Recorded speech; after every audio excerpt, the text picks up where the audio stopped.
Okay guys, we're about to go over the knives that I bought and was given to me at the Georgia Bushcraft Gathering this past weekend. So without further ado, let's get to it. This here is an Imperial. The knife's made very well. It's got a good edge on it, and I believe it is sharpened up real sharp. And I'm gonna change out the handles. It's just a cheap. It's got cheap handles on it, but you see how deep the handle can go. That's got 2 pins in it. It'd be easy to take the handles off, and we're just gonna replace the handles. And I might just put a deer stag on it. Oh, this deer stag here I might put on it. See how straight it is? And you see this part here? I'm gonna flatten this out, and look what I'm gonna put in the back of this thing. A buffalo nickel. This is gonna be a fun project. Y'all already know about the leather sheath I made, and I bought an Essie LS to go inside of it. Essie knives guarantees their knives for life, but you can see it's an Essie LS for laser strike. And I also bought a Moor knife. Moors are made in Sweden. It's a great knife. Best thing about this knife is you can take it out. It goes both ways in this knife, and it just hangs on your belt there. And I paid $40 for it at Smoky Mountain Knife Works booth that they had up there. But I just like the way this knife feels. I already have several of these Moor knives. Again, they're made in Sweden. Very nice knife. They hold a great edge. Just a good little bushcraft knife. And see, if water gets in it, it'll drain out. I bought a Gerber sheath. I always pick these up when I can. I didn't give, but I gave $5 for this knife and this sheath together. So that's $2.50 a piece. So you can't beat that. I'm always finding Gerber multi-tools and knives without a sheath. I always pick these up when I can. And I picked up this Colonial. I don't forget how much I gave for it, but the blade's in great shape. It just needs to be cleaned up, and I'll do that. Got a flat tip screwdriver, bottle opener, can opener, and a punch blade. This one here I just picked up for parts, mainly the spring, because I think I gave $1 for it.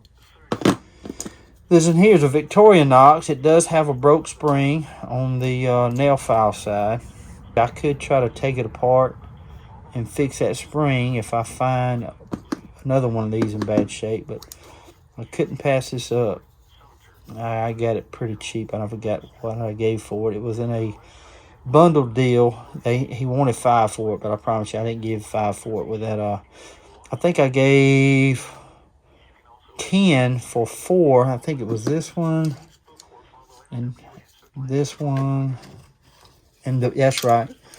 I gave $10 for all 4 of these knives. This is what I did. This one here is in good shape. It just needs to be cleaned. It's rusted up a little bit, but you can see it's a Victorinox. It's rusted some. See that? It just needs to be really cleaned up bad. And this one here, ain't nothing wrong with it. It's a Boy Scouts of America. Okay, and ain't nothing wrong with it. You got, it's a Camillus. I gave $10 for it, worth every penny. Got a punch blade and a flat tip screwdriver with a bottle opener. It's a little bit smaller than a camp knife, but I love this knife. I'm gonna clean it up real good. I might carry it for a little while. And this one here, I gave 30 for it. And it is a Utica. And I thought this blade would come out, but that's not the case. This blade stays in there. But you can tell the blade ain't hurt, it just needs to be cleaned up. But these connect at the back here. It just slides in like that. It goes down like that. That's all it does. You got a can opener and a bottle opener. You got a saw, a file. It's like a punch blade, flat tip screwdriver. It's missing one blade, and I looked it up. I don't know what that is. Like a pry bar or something. Because it ain't a file. I don't know. But anyway, couldn't pass it up. I'm going to clean this up and just add it to my collection because I don't own one of these. So that's that. Okay, those are the knives that I bought. Okay. And these were the knives and lighters I was gifted by Mr. Warren Lindsey. This is a Schrade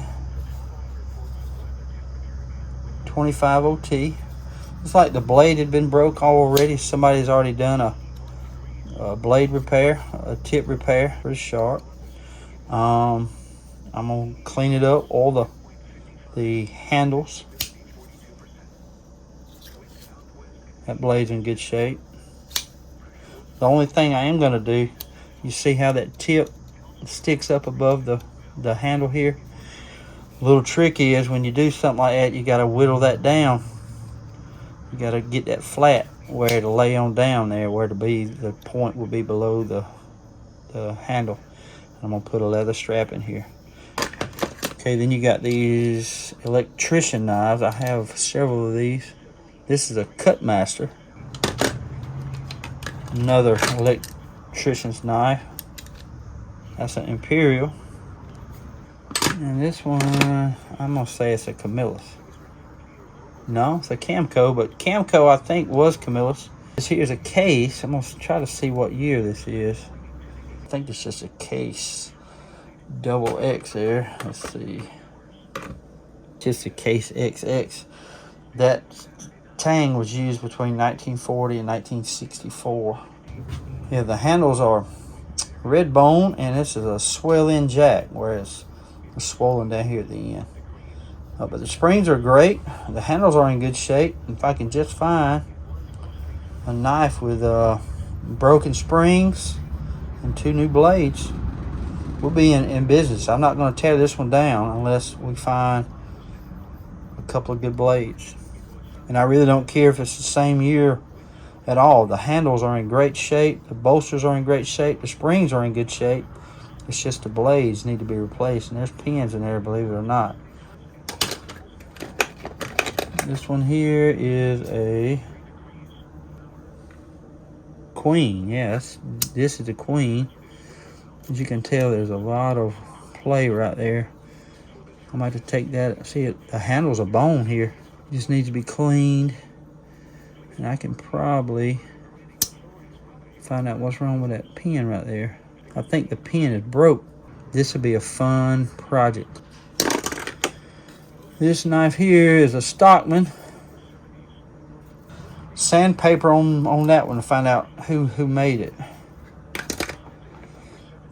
But this one here, y'all, you can't tell who made it. I believe Camillus made it for the military. In my opinion, made in USA. The handles are bone. But as you can tell, there's no brass in this. So I'm thinking it was made during World War II. Mainly because of the old style can opener. Okay. And no brass. I think it was made during World War II, the era. There is a bunch of rust. See that right? I don't know if you can tell or not, but yeah, see it right there, how rusty it is. But it's going to clean up good. It's going to be a beautiful knife when I get done. It's gonna have it snap too, I can tell. And then he gave me the guts of one Zippo. I can't really tell when this one was made. It's scratched off. Yeah, it's a slim, the guts of a slim, and it's worked good. I just need to find a case for it now. This one here, guys, I'm gonna put lighter fluid in it and carry it on the Marine Corps birthday that's coming up, November 10th. Today's the 8th, and that's Friday. You can tell all it needs is some fluid. It's not a Zippo, it's a Penguin. But as you know, this guy was in the Marine Corps. It was Mr. Lindsey's good friend. It was in the Marine Corps, and he sent this back home to his dad. And his dad passed away here a while ago. And I'm gonna, in honor of them and the Marine Corps, I'm gonna carry this for a while, starting on the Marine Corps birthday. Hoorah.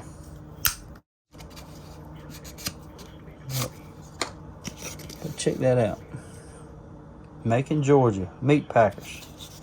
How about that? T&T Packing Company. Ain't no telling how old this knife is, or ain't no telling how old this is. Queen of Dixie Meat Products. Fine meat since 1926. I'd really like to know how old this thing is. Barlow. I'm gonna have to do some research, guys, to find. But ain't that a beautiful little lighter, man? I'm gonna figure out how this works too. Here's a nice Zippo too. Slim. And it's from USS Cleveland. How about that? Had the initials up here. It is a Zippo. This logo was used between 1980 and 2011. 2 marks on the left and 1 mark on the right. This is from 1980. So this is a 43-year-old lighter. That's pretty darn cool, but it's from the USS Cleveland. Well, guys, I hope you enjoyed the video.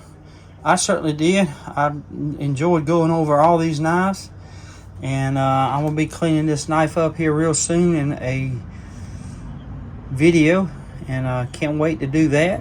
And then I'm gonna be carrying it for a little while, along with this Marine Corps lighter right here.